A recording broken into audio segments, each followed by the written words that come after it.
51 दिवसीय विराट लक्षचंडी महायज्ञ की श्रृंखला में महायज्ञ के 11वें दिन भगवान द्वारकाधीश का पूजन अर्चन कर माघ कृष्ण एकादशी पर्व मनाया गया।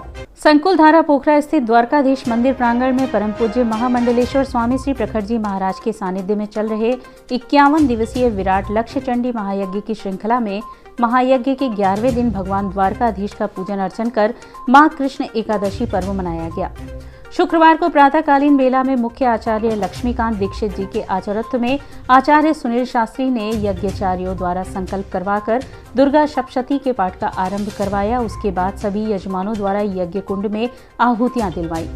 इसी बीच पूज्य शंकराचार्य स्वामी स्वरूपानंद के कृपापात्र स्वामी अभिमुक्तेश्वरानंद महाराज का आगमन हुआ, जिनका महामंडलेश्वर स्वामी श्री प्रखर महाराज के सानिध्य में स्वामी श्री पूर्णानंदपुरी महाराज, आचार्य गौरव शास्त्री, आत्मबोध प्रकाश ब्रह्मचारी ने भगवान द्वारकाधीश का विधिवत राजोपचार पूजन करवाकर पंचामृत से स्नान कराकर विष्णु सहस्त्र नाम से अर्चन करवाया। इस दौरान स्वामी प्रखर महाराज ने कृष्ण एकादशी का श्रद्धालुओं को महत्व बताते हुए बताया कि कृष्ण पक्ष में पड़ने वाली एकादशी को षटतिला एकादशी भी कहते हैं।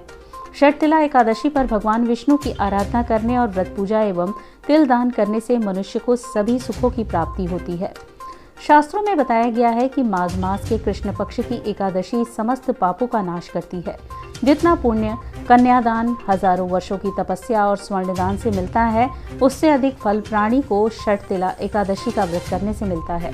एकादशी व्रत करने से पालन करने पर पुण्य की प्राप्ति होती है। पूजन अर्चन के उपरांत स्वामी अभिमुक्तेश्वरानंद महाराज एवं स्वामी प्रज्ञानंद महाराज ने यज्ञशाला की परिक्रमा करते हुए कहा कि वर्षों बाद काशी में इतना बड़ा यज्ञ हो रहा है।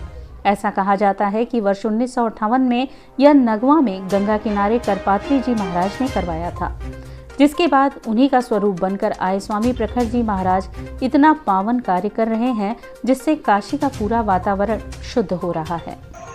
स्वामी प्रखर जी महाराज यहाँ पर विराजमान, इन्होंने यहाँ आकर के फिर से सब देवी देवताओं का आह्वान कर दिया और इतना बड़ा लक्षचंडी महायज्ञ यहाँ पर आयोजित किया है कि निकट जब तक स्मृति लोगों की जाती है, कोई बताने वाला नहीं है कि लक्षचंडी कब हुई। कहते हैं कि सन 1958 में करपात्री जी महाराज ने गंगा के किनारे नगवा में ये कार्यक्रम किया था। उसके बाद से आज तक कोई दूसरा काशी में इतना बड़ा यज्ञ नहीं कर पाया। ये धर्म सम्राट स्वामी करपात्री जी महाराज का ही ये परिवार है कि आज प्रखर जी महाराज के रूप में फिर से हमको करपात्री जी मिले हैं और फिर से इतना बड़ा यज्ञ काशी में हो रहा है।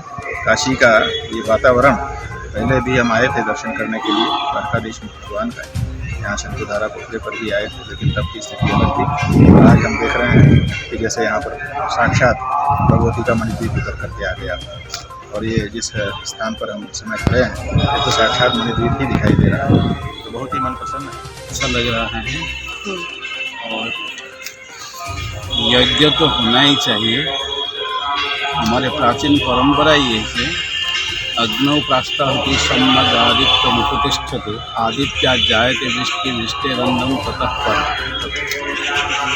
अग्नि में आहुति जब दिया जाता है, उसी से जो धुआं आदि निकलता है, उससे बादल बनता है, उसी से जो बारिश होती है वो देश के लिए कल्याणकारी होता है। बाकी जो इंडस्ट्री व उद्योग से जो धुआं निकलता है, उससे जो बारिश होती है, उस पर अतिवृष्टि अनावृष्टि ये सब उपद्रव होता है।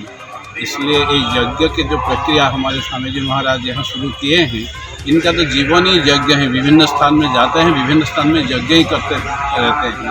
उससे वातावरण भी शुद्ध होता है और देश के उपकार भी होता है, लोगों के मन में आध्यात्मिक चेतना भी बनती है। इसलिए ये सब प्रकार से देश के लिए और प्रजाओं के लिए उपकारक हैं, अनुकूल हैं। ऐसा होना ही चाहिए।